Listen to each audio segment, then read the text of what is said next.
In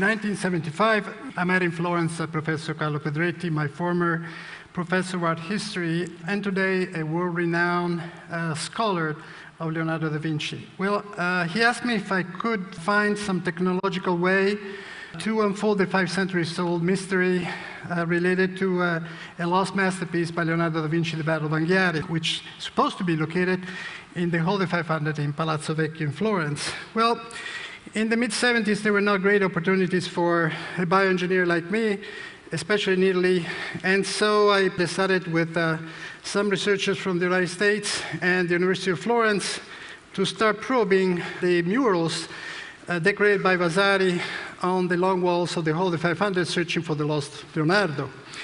Unfortunately, at that time, we did not know that that was not exactly where we should be looking, because we had to go much deeper in.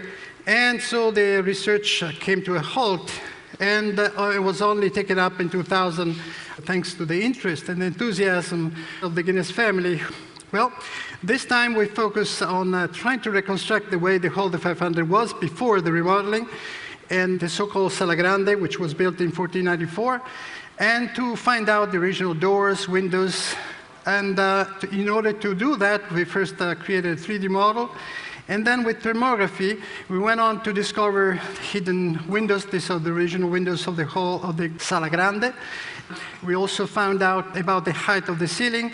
And we managed to reconstruct, therefore, all the layout of this original hall the way it was before the came Vasari and restructured the whole thing, including a staircase that was very important in order to precisely place the Battle of Anghiari on a specific area of one of the 2 walls. Well, we also learned that Vasari, who was commissioned to remodel the Hall of 500 between 1560 and 1574, by the Grand Duke Cosimo I of the Medici family, we have at least 2 instances when he saved masterpieces, specifically by placing a brick wall in front of it and leaving a small air gap. One, the Trinity of Masaccio, the Church of Santa Maria Novella in Florence.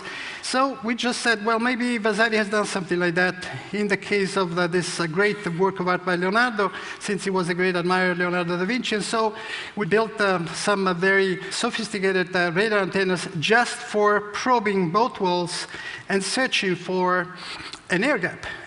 And we did find, mainly on the right panel of the east wall, an air gap. And that's where we believe the Battle of Anghiari, or at least the part that we know has been painted, which is called the Fight for the Standard, should be located. Well, from there, unfortunately, in 2004, the project came to a halt, many political reasons. So I decided to go back to my alma mater, and at the University of California, San Diego, and I proposed to open up a research center for engineering sciences for cultural heritage. And in 2007, we created CISA 3 as a research center for cultural heritage, specifically art, architecture, and archaeology. So students started to flow in, and we started to build technologies, because that's basically what we also needed in order to move forward and go and do field work. We came back in the Hall of 500 in 2011, and this time with a great group of students, and my colleague, Professor Falco Kustner, who is now the director of CISA 3, and we came back just since we knew already where to look for, to find out if there was still something left. Well, we were confined, though, limited, I should rather say, for several reasons that is not worth explaining, to endoscopy only of the many other options we had. And with a 4mm camera attached to it, we were successful in documenting and taking some fragments of what it turns out to be a reddish color, black color, and there's some beige fragments that later on we ran much more sophisticated exams, XRF, X-ray diffraction, and the results are very positive so far. Seems to indicate that indeed We have found some pigments. And since we know for sure that no other artist has painted on that wall before Vasari came in, about 60 years later, well, those pigments are definitely related to mural painting and most likely to Leonardo. Well, we are searching for the highest and highly praised work of art ever achieved by mankind. As a matter of fact, this is by far the most important commission that Leonardo has ever had. And for doing this great masterpiece, he was named the #1 artist in Florence at that time.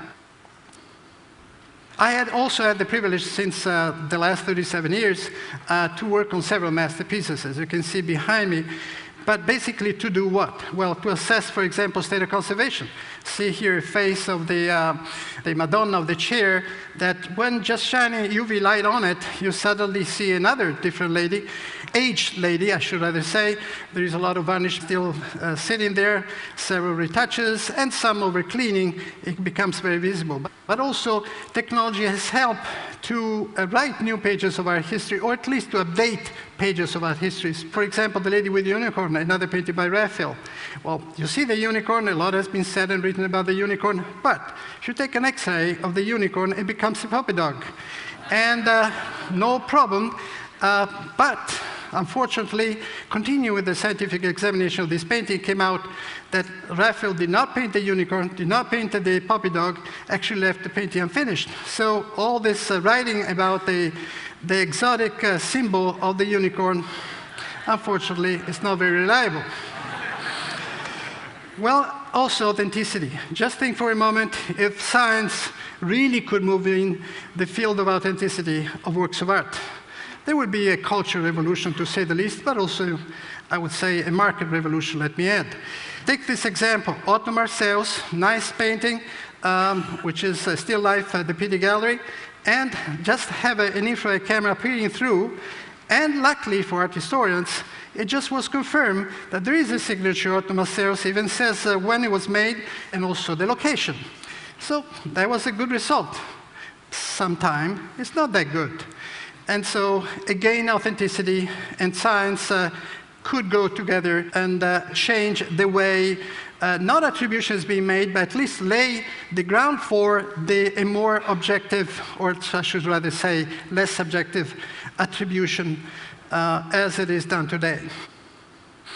But I would say the discovery that really caught my imagination, my admiration, is the incredibly vivid drawing under this brown layer of the Adoration of the Magi.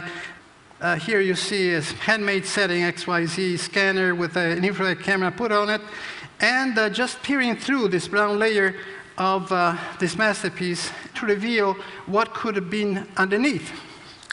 Well, this happens to be the most important painting we have in Italy by Leonardo da Vinci, and look at the wonderful images of faces that nobody has seen for 5 centuries.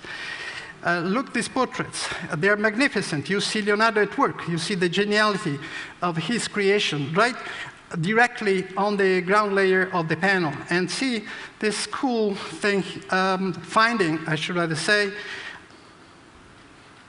an elephant. Because of this elephant, over 70 new images came out, never seen for centuries. This was an epiphany. We came to understand and to prove that the brown coating that we see today was not done by Leonardo da Vinci, which left us only the underdrawing that for 5 centuries we were not able to see. So thanks only to technology. Well, the tablet. Well, we thought, well, if we have this pleasure, this privilege to see all this, to find all these discoveries, what about for everybody else? So we thought of an augmented reality application using a tablet. Let me show you, just simulating what we could be doing, any of us could be doing in a museum environment. So let's say that we go to a museum with a tablet, okay? And we just aim the camera of the tablet to the painting that we're interested to see, like this, okay? And then we just click on it, we pause, and now let me turn to you. So the moment the image, or I should say the camera, has locked in the painting, then the images we just saw of the underdrawing are being loaded. And so, see, we can, as we said, we have zoom in, then we can scroll. Okay? Let's go and find the elephant. So all we need is one finger. We just wipe off, and we see the elephant.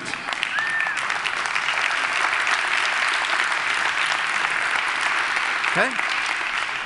And then if we want, we can continue the scroll, and to find out, for example, on the staircase, the whole iconography is going to be changed. There are a lot of laymen reconstructing from the ruins of an old temple a new temple, and there are a lot of figures showing up, you see? This is not just a curiosity, because it changes not just the iconography as you see it, but the iconology, the meaning of the painting. And we believe this is a cool way, easy way that everybody could have access to become more the protagonist of your own discovery and not just be so passive about it as we are when we walk through endless rooms of museums.